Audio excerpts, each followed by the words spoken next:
donde están todos los túbulos. Sí.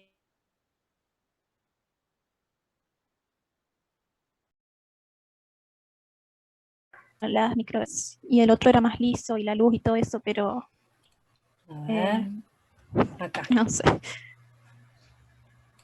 Esto lo tengo acá abierto. A ver si les puedo compartir.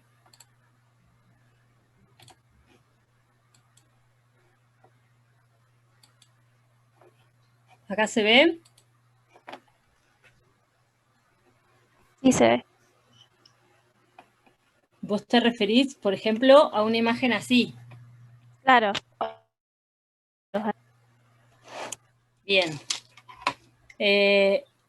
Bueno, fíjate que estos son los...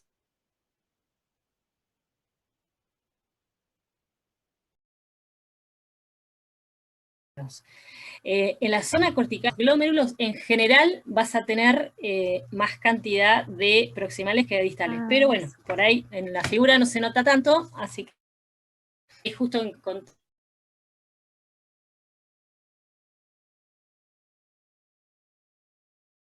Así que no te guíes solamente. Después vas a tener, estos son, por ejemplo, los túbulos proximales. Los túbulos proximales tienen como si fuesen unas estriaciones, se ven como muy acidófilo, no se ven los límites entre las células y se ven como, ves que en algunas imágenes se ven como unas estriaciones, bueno, eso es porque tiene forma pliegues laterales entre la unión célula-célula y mucha cantidad de mitocondrias, pero bueno, eso genera que se vea una imagen así. Y después las luces se ven, primero que algunas se ven como un poco más cerradas y las que se ven como más sucias. Se dice que son como luces sucias. Justo esta no es una imagen hermosa. ¿Ves acá? Ahí se notan como un poquito más como si fuesen estriaciones y se ve adentro de la luz como estas, que en realidad... Lo de cepillo sería, ¿no? Claro, ese es, en realidad es un efecto, ¿no?, que hace el tema del ribete en cepillo, exactamente, las microvellosidades. Y esta, por ejemplo, que vemos acá, ¿no?, son los túbulos contorneados proximales. Fíjense que tiene una luz, si bien tiene microvellosidades, no las tiene así como en ribete en cepillo, entonces no se ven esas luces sucias, se notan un poco mejor las uniones entre las células, acá por ahí no se nota tanto, pero está un poquito mejor. Profe, ¿no sería el distal ese?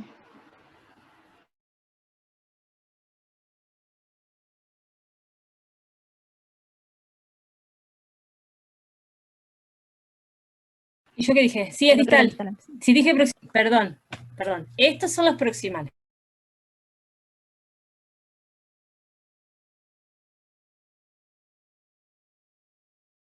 Exacto.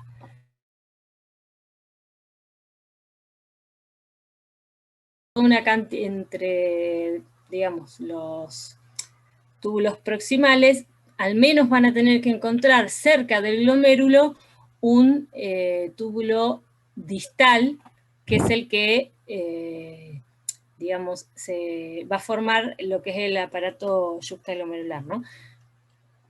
Las células de la mácula densa, ¿no?, que se apoyaban, digamos, en la abertura entre la arteria aferente y eferente.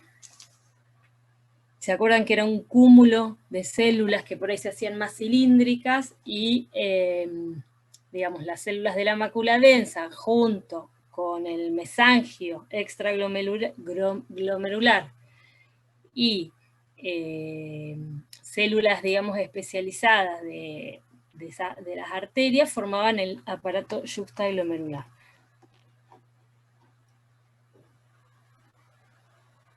Pero bueno, fíjense que se nota bastante bien, por lo menos que hay dos tipos distintos de túbulos. Estos y estos. A ver si tenemos otra imagen que se vea distinto. Bueno, acá, fíjense que además en los que son los distales se notan como mucho más los núcleos que en los que son los proximales. Estos bien acidófilos son los proximales, con las luces sucias, y estos son los distales. Bueno, acá no, acá tenemos muy lejos. ¿Puede volver, profe, a la anterior, a la que había puesto recién? ¿Está? No. Sí, eso. ¿Ese sería un asa de Henle o sería un vaso sanguíneo? Lo que está al lado de donde dice túbulos, lo más grande. ¿Acá?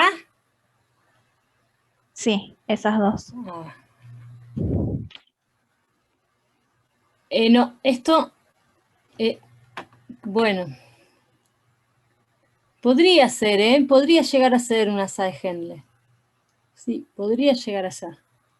Una asa delgada de Henle, ¿no?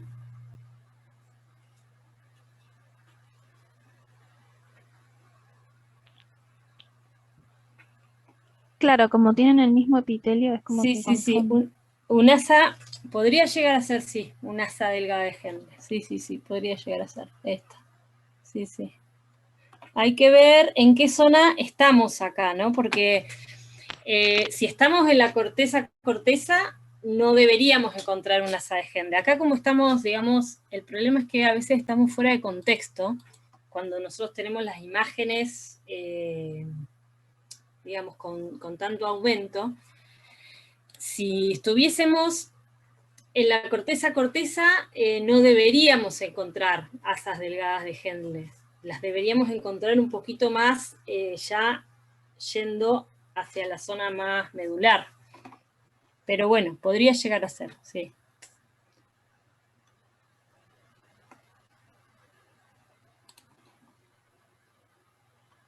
Bien, pero ¿quedó más o menos la diferencia? Sí, profe, sí. Profe, tengo una duda respecto a los lobulillos hepáticos. Veo que están los lobulillos portales, los clásicos y los acinos hepáticos. Sí. Yo quiero saber si tenemos que identificar, o sea, tenemos que saber, a ver, esta diferencia, ¿no? ¿Es respecto a cómo se ve en el preparado o más funcionalmente? No, vos en el preparado lo único que ves es el lobulillo clásico, ¿no? Es que es tu unidad histológica, digamos, eso es lo que vos ves, y además funcional, ¿no? Las otras dos son funcionales, donde vos tenés límites imaginarios. Sí, tenés vértices, ¿no? Pero los límites de esos lobulillos son imaginarios. Y en realidad son más que nada funcionales. O sea, el lobulillo portal lo que te va a decir es todos esos hepatocitos hacia dónde van a conducir, a ver si tengo la imagen, la bilis. O sea, funcional en cuanto a eso. Hacia qué vena centrolobulillar van a, no, perdón, hacia qué vena centrolobulillar no, hacia qué tríada portal van a direccionar la bilis. Esperen, a ver si tengo por ahí el power a mano. Y después el acino, el de Rapaport o acino hepático, a ver si lo tengo. No, me confundí. ¿Qué se tenía como importancia en el caso de hipoxias por las zonas? Era ¿no? una cuestión más del metabolismo de los hepatocitos y del consumo de oxígeno. Tenía que ver con esto, con eso. Después les voy a dejar el link si quieren, por si les interesa, que el otro grupo me pidió los Power, que por ahí tenía algún dato.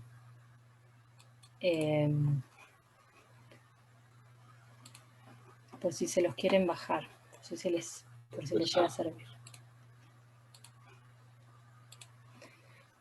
Acá estaba. Bueno, nosotros teníamos el lobulillo clásico, ¿no? Que es el que nosotros identificamos histológicamente, que tiene, digamos, las tríadas portales como vértices. Bien, y acá tenemos el lobulillo portal, que es este, ¿no? Donde los vértices son las venas centrolobulillares de 3, digamos, lobulillos clásicos. Y esto lo que nos dice es, en realidad, todos estos hepatocitos de acá, hacia qué conductillo biliar van a enviar la bilis. O sea, todos estos hepatocitos envían para acá, todos los que están en esta región van a enviar a esto. O sea, es funcional en cuanto a eso. Y son, también los límites son imaginarios, pero los vértices están dados también por 2 venas centrolobulillares, y lo podemos separar imaginariamente en zonas. Zona 1, zona 2 y zona 3. Y justamente evalúa el consumo de oxígeno y el metabolismo celular de estos hepatocitos respecto a estos, ¿no? Aparentemente no. Los que están acá, los de la zona 1, son los que están metabólicamente más activos. Pero bueno, es un poco más, es funcional, simplemente eso. Nosotros histológicamente estos límites no los vemos.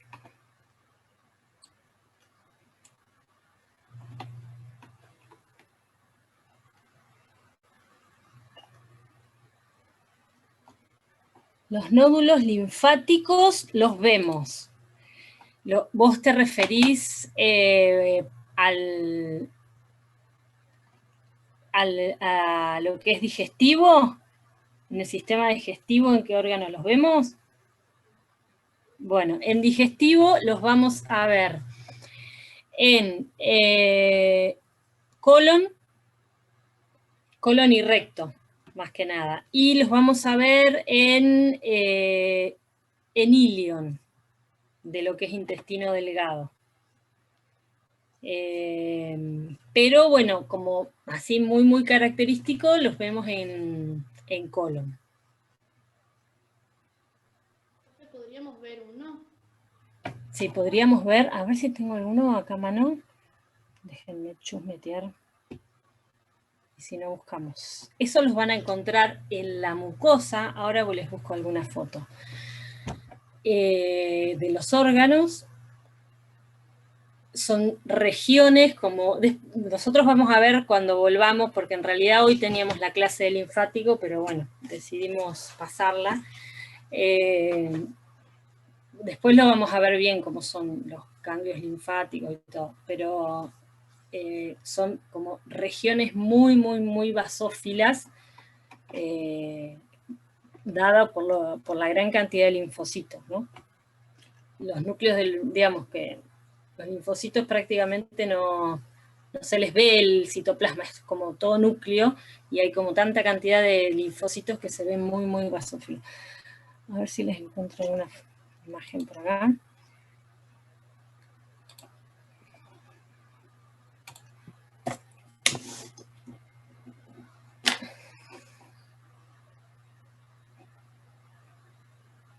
Profe, entonces si nosotros tenemos un preparado justo de colon y nada, identificamos ese tejido linfático, tendríamos que explicar todo eso de por qué se ve así o tal, o ya con decir está bien, ya que no lo vimos. por así decirlo. Con identificarlo. No, en principio con identificarlo, porque todavía no lo vimos. Pero ustedes deberían saber...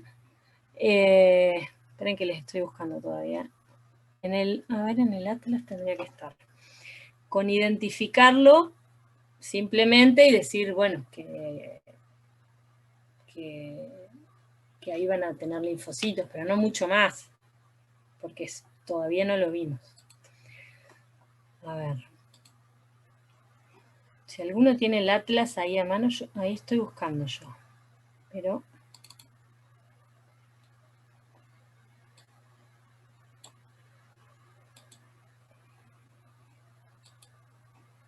Si no, nos vamos directo al histology.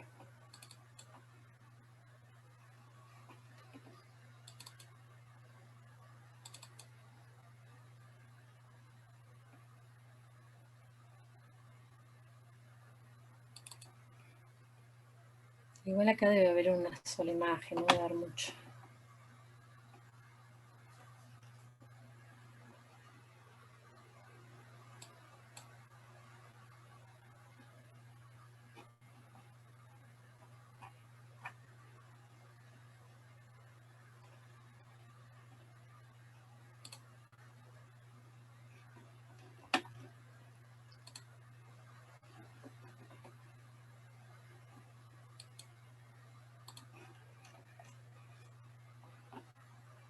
Ahí les muestro. Pero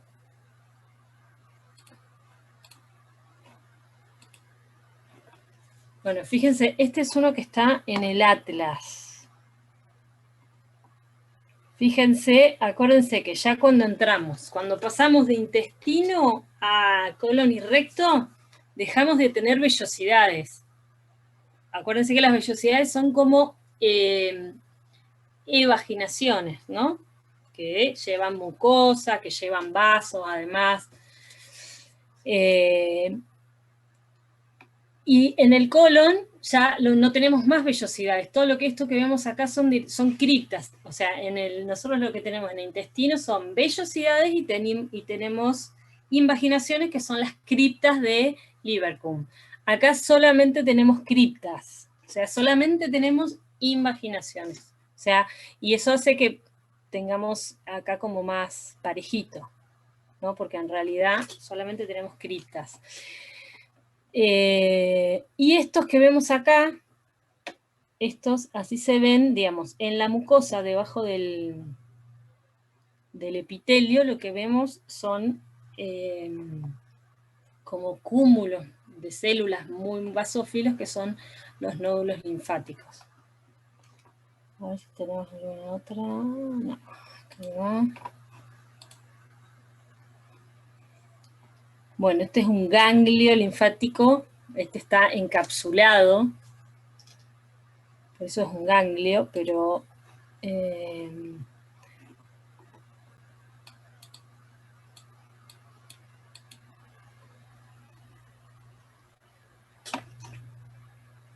bueno, se vería algo. Déjenme que les voy a buscar si quieren, mientras que preguntan otra cosa, les voy a buscar en el virtual a ver cómo se ven.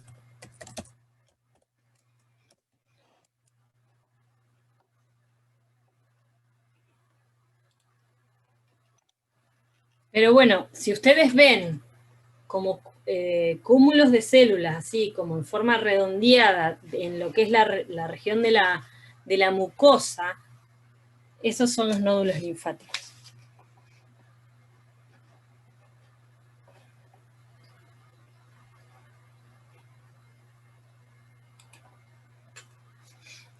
A ver.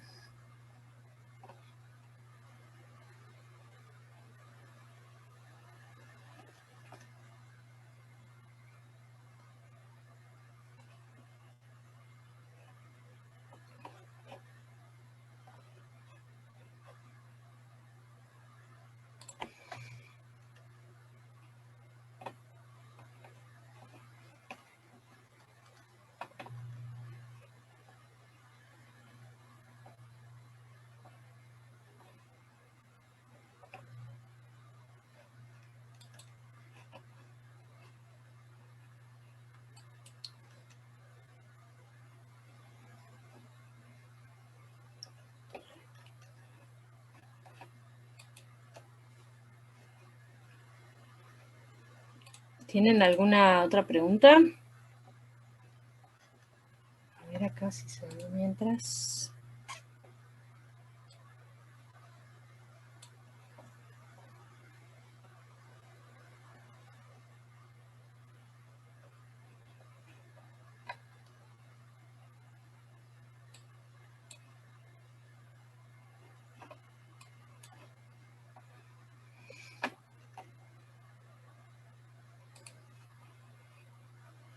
Esperen que les voy a... Bueno, acá ven.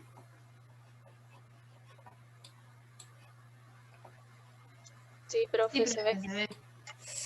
Bueno, acá tenemos un preparado de colon, ¿no? Y fíjense estas regiones de acá.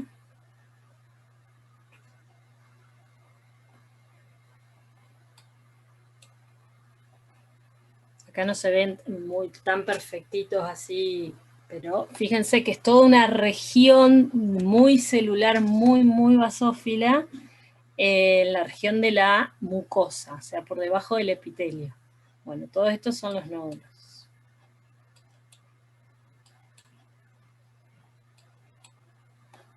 Acá tenemos más.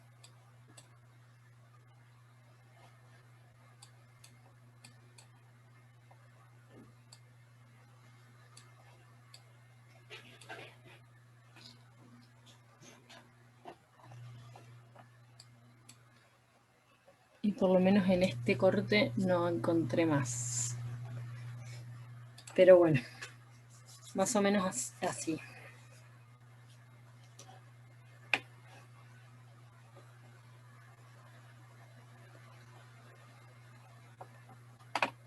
¿Qué más?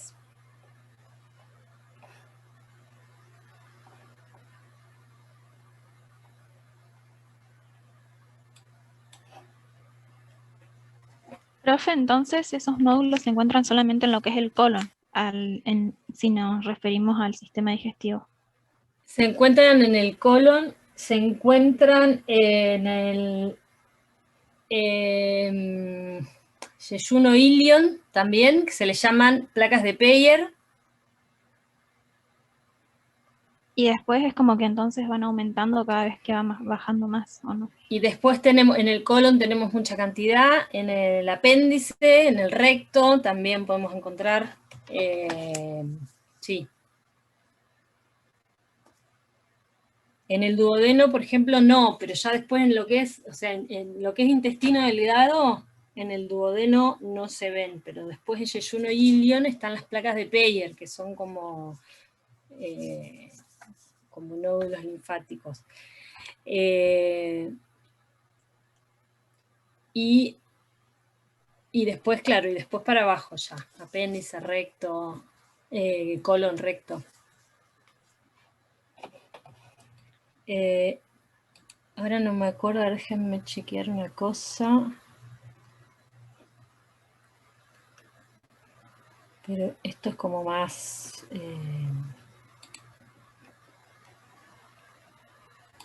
más específico. Digamos, si ustedes en lo que es intestino van a tener intestino delgado, ¿no? Duodeno, yeyuno e ilion. En el duodeno, ¿qué tenemos como muy característico del duodeno? Las vellosidades, puede ser. Tenemos vellosidades, exactamente. Tenemos, ¿qué más? En la Glándulas de Brunner. submucosa, ¿qué No. tenemos? Las glándulas de Brunner en la submucosa. ¿Qué son?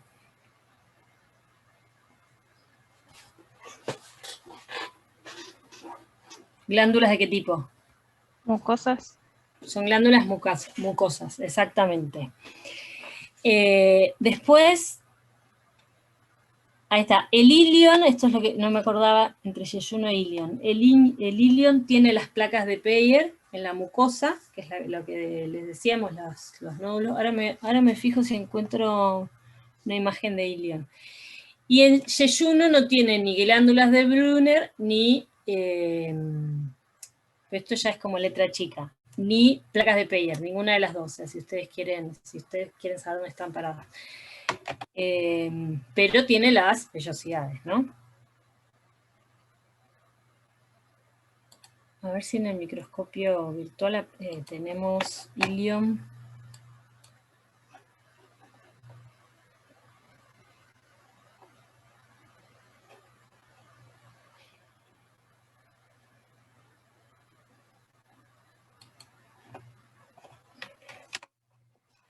Seguro que se ve alguna placa de Peyer, no, este no.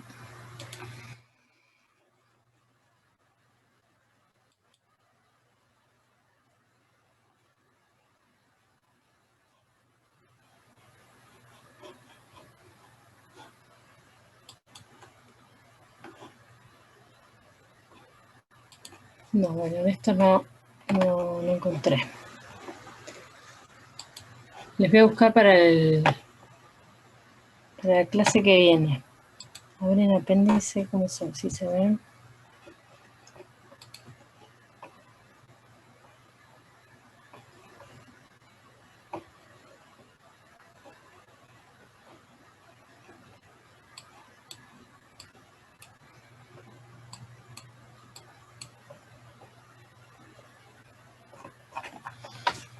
No. Bueno, les busco para alguna de... A ver, no. Sí, esta.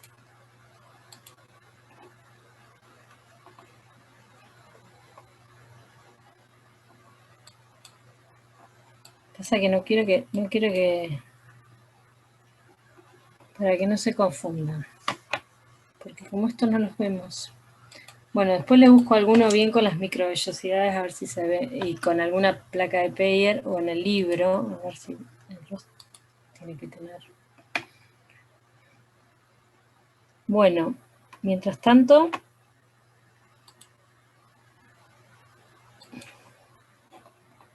¿qué más? ¿Qué más estuvieron viendo?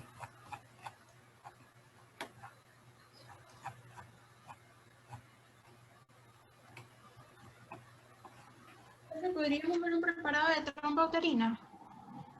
De trompa, ahí, bueno, ahí vamos.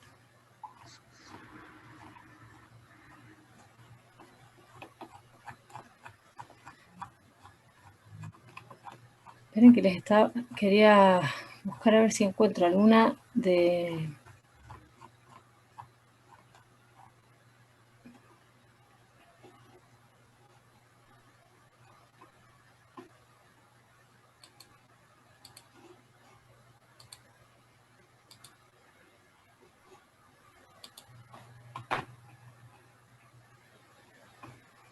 Fíjense que son, bueno, acá no sé si se ve, no se ve muy bien, pues no tiene tanto aumento, pero fíjense que en lo que es la mucosa se ven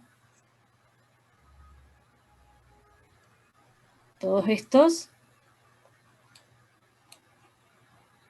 que son estos nódulos linfáticos, que si ustedes se acercan los van a ver como vimos en la imagen anterior.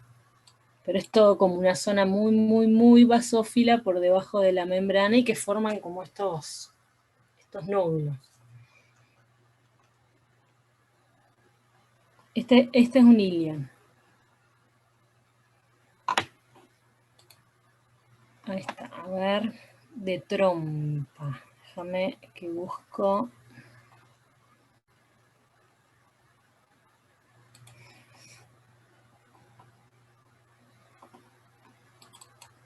En trompa, ¿qué inconveniente habías tenido?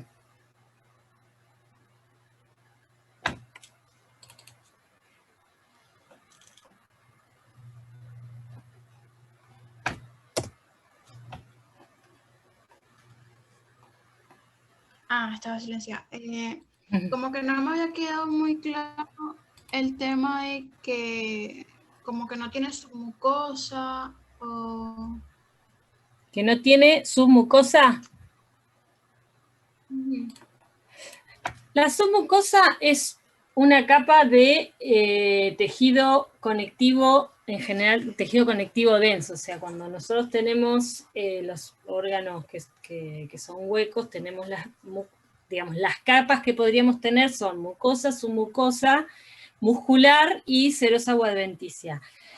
Algunos órganos directamente tienen músculo mezclado con tejido conectivo, y por ahí no tienen tejido conectivo denso, o lo tienen mezclado con el músculo. Por eso no es que tienen como en lo que es el sistema digestivo, que está muy, muy organizado, una capa de tejido conectivo denso, digamos, por debajo de lo que es la mucosa. A ver.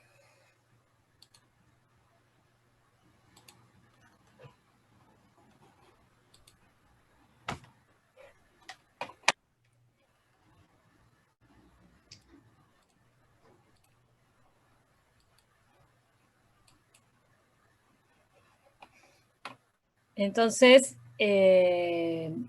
directamente, claro, tenemos la mucosa, ¿no? Que tiene estas luces, digamos, que es una mucosa como que se vagina y forma como estas luces, luz laberíntica, vaginaciones ramificadas.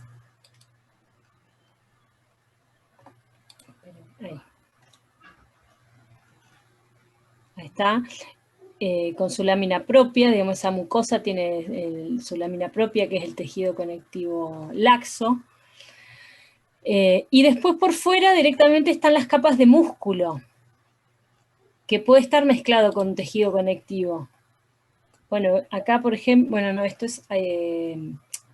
acá tenemos tejido conectivo laxo, no, pero esta es perdón, no dije nada, esta es la mucosa, la parte de la mucosa.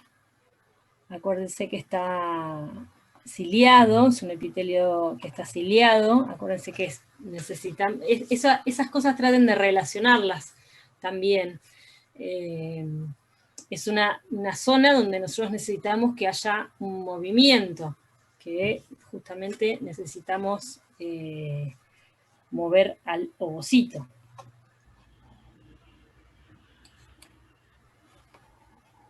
A ver si tenemos alguna imagen más. No, acá no. Pero bueno, digamos, no te hagas mucho lío con eso, porque en realidad, digamos, los órganos del sistema digestivo como que están muy ordenados en cuanto a todas las capas y qué encontramos en cada capa, pero el resto por ahí no es tan exacto o tan ordenado. Entonces acá directamente tenemos una mucosa y después tenemos el músculo, acá, por fuera. Una muscular que tiene dos capas también, que es una longitudinal interna y una circular externa. O sea, a ver si no me estoy confundiendo. No, al revés. Una circular interna y una longitudinal externa, igual que las capas del sistema digestivo.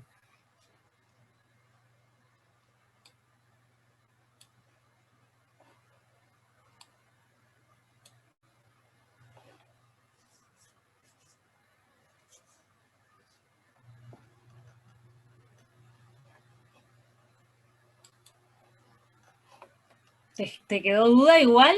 ¿Te sigue generando duda? No, me sirvió, profe. No había entendido, lo que no había entendido muy bien era como la lámina propia de sus mucosas que hay entre la mucosa, como que en la misma área de la mucosa entre... No sabría cómo llamarle a esos, entre los pliegues. Bien, miren. Nosotros tenemos, en los órganos huecos, nosotros podemos tener lo que les decía antes, una mucosa, una submucosa, una muscular y una serosa. No todas las capas están en todos los órganos. Sí, por supuesto la mucosa, pero la submucosa no están. La muscular varía mucho, algunos tienen 2 capas, otros tienen 3 capas, algunos una capa más finita. Y después, bueno, serosa o adventicia, eso sí. Pero la submucosa no está en todos lados. Mucosa se le llama al epitelio con su lámina basal y el tejido conectivo laxo que acompaña a ese epitelio. Que el tejido conectivo laxo que acompaña ese epitelio también se le llama lámina propia. ¿Está bien? O sea, la lámina propia de las mucosas es en realidad el tejido conectivo laxo que acompaña al epitelio. Ok, entonces eso no sería submucosa. Es simplemente un tejido laxo de la lámina propia del epitelio. No tiene nada que ver con sus mucosas. La submucosa es la que viene por debajo de la mucosa, o sea, debajo de un epitelio que tiene su lámina propia, o sea, el tejido conectivo, puede venir una capa.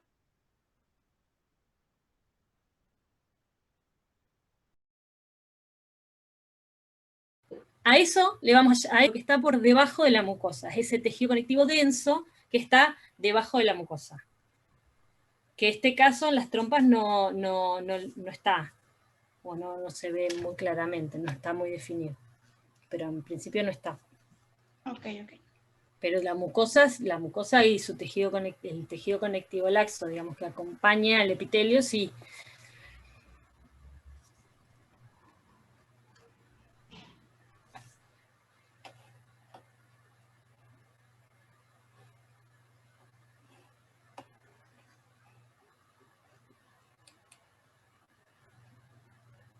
Bueno, ¿qué más?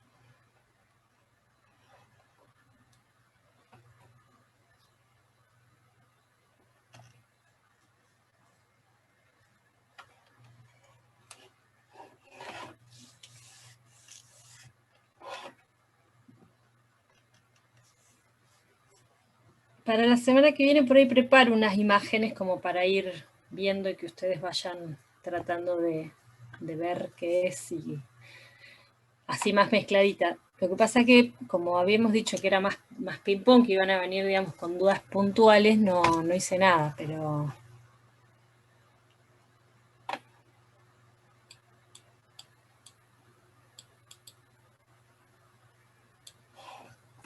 Profe, una pregunta. ¿En todo el sistema urinario hay 3 capas de músculo liso? No, en todo el sistema no hay 3 capas.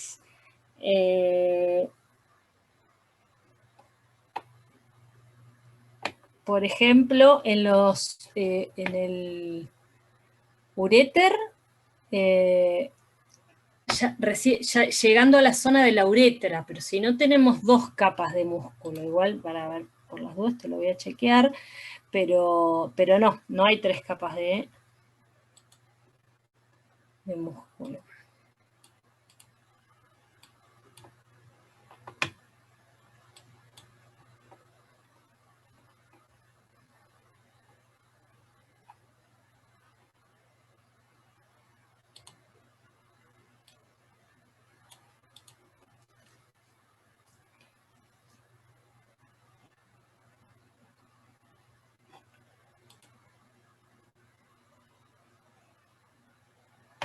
Claro, por ejemplo, claro, el ureter estaba bien. Tenemos 2 capas de músculo, que acá sí están al revés, tenés la longitudinal interna y la circular externa al revés respecto a lo que es sistema digestivo, que por ahí es el más ordenado, el más característico. Y cuando nos acercamos al tercio distal, se agrega una tercera capa de músculo, que es cuando nos acercamos más a la uretra. Y en la uretra, a la vejiga, perdón. Y la vejiga, ya ahí tenemos las 3 capas de músculo, ahí sí.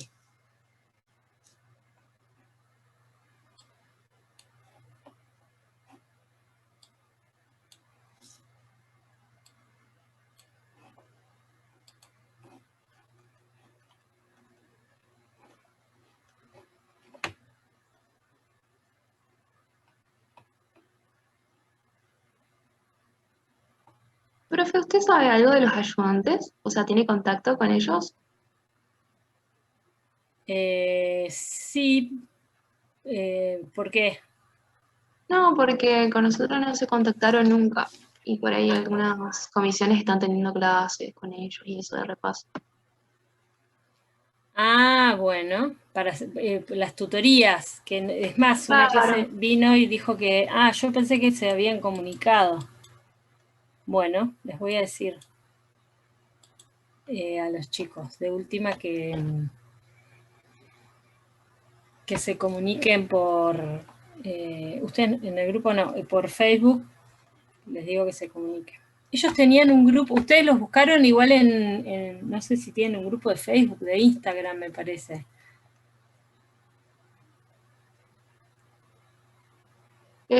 No sé, o sea, yo sé porque tengo una amiga que está en la comisión D y Sí. como que el chico está ahí en el grupo de WhatsApp, todo, y arman clases, todo. Ah, bueno. De todas maneras, ustedes en principio podrían Podrían sumarse a esos cualquiera grupos, de digo. las tutorías.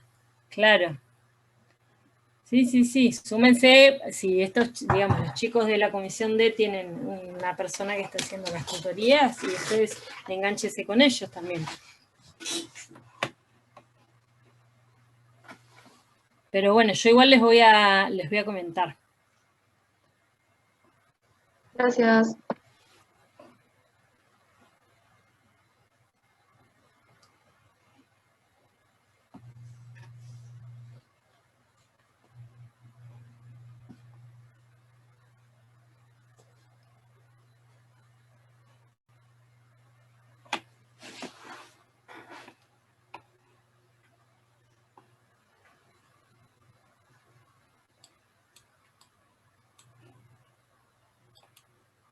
Bueno, ¿qué más?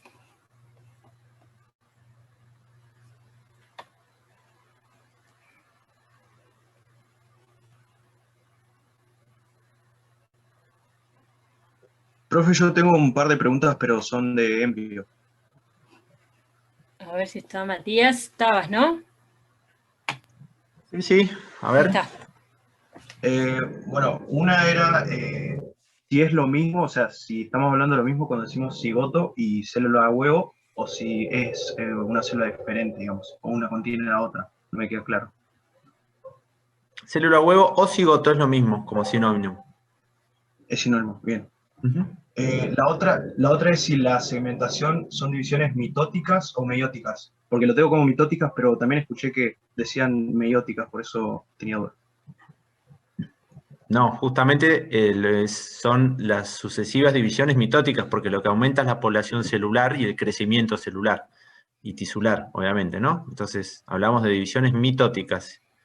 Si bien lo definimos como un evento característico de la primera semana de gestación, siempre está presente en todo proceso embriológico la segmentación, ¿sí? Si bien es característica de la primera semana, es algo que ocurre en todo proceso de desarrollo y crecimiento embrionario, ¿sí? No es patognomónico de la primera semana, eso quiero decir. Bien. Y la última que tenía es, me pierdo en una parte que cuando aparece la cavidad exocelómica, o sea, mi duda es si es el mismo blastocele que se forma cuando se tapiza, digamos, por las células de la membrana exocelómica o es otra cavidad, como en esa parte me pierdo. La cavidad exocelómica se refiere a la cavidad extraembrionaria del embrión propiamente dicho, ¿sí? Que es la cavidad del saco coriónico, ¿sí? ¿Por qué? Porque luego aparece lo que es la cavidad intraembrionaria del embrión propiamente dicho, cuando en tercera semana de gestación el embrión no solo continúa con la segmentación del mesodermo intraembrionario, sino con la delaminación y aparece el esbozo del celoma intraembrionario, que básicamente que cuando el embrión se pliega son las cavidades abdominales, pleurales y pericárdicas, ¿sí? Pero hablamos de esa diferenciación y por fuera del embrión propiamente dicho se le dice la cavidad exocelómica, ¿sí? O la cavidad del saco coriónico. Ah, ahora entiendo, gracias, profe. Respecto a tu pregunta anterior, las únicas células que hacen meiosis son las gonias, las que van a formar Claro, gametas. Son claro. las únicas células capaces de hacer meiosis. El resto o no hace nada o hace mitosis.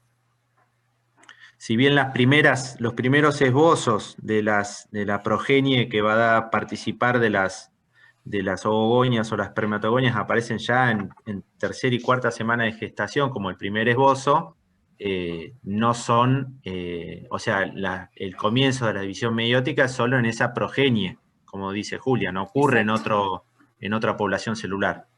No existe, claro, no ocurre en otra población celular que no sean las gonias. Porque, digamos, el objetivo de la meiosis es una división reduccional, que es justamente para formar las gametas.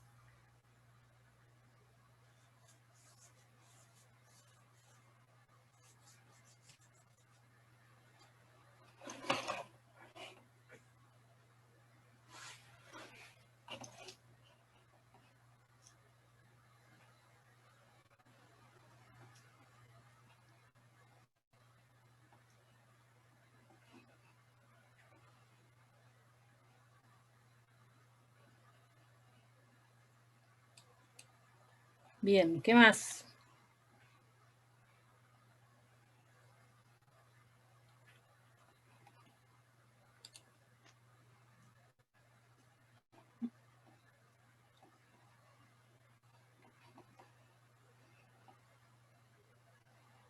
Pensé que iba a estar más movido, pero bueno, se ve que por ahí no han tenido tiempo de leer tanto.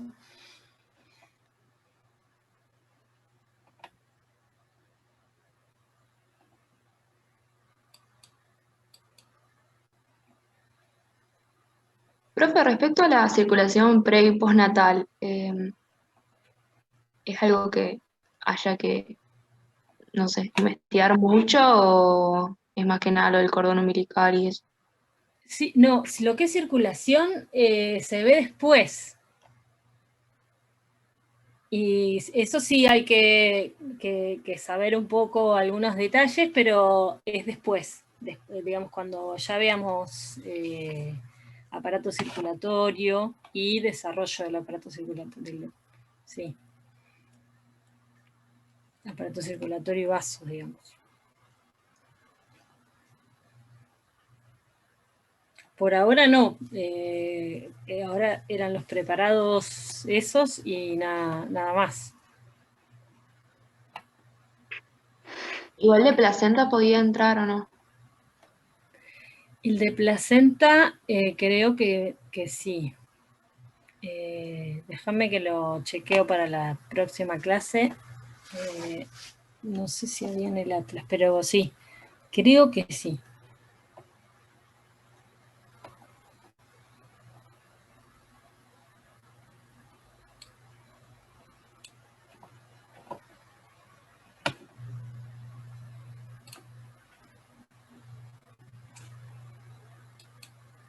Profe, ¿tiene a mano un Bueno, preparado de placenta? estaba buscando, pero me parece que no. A ver.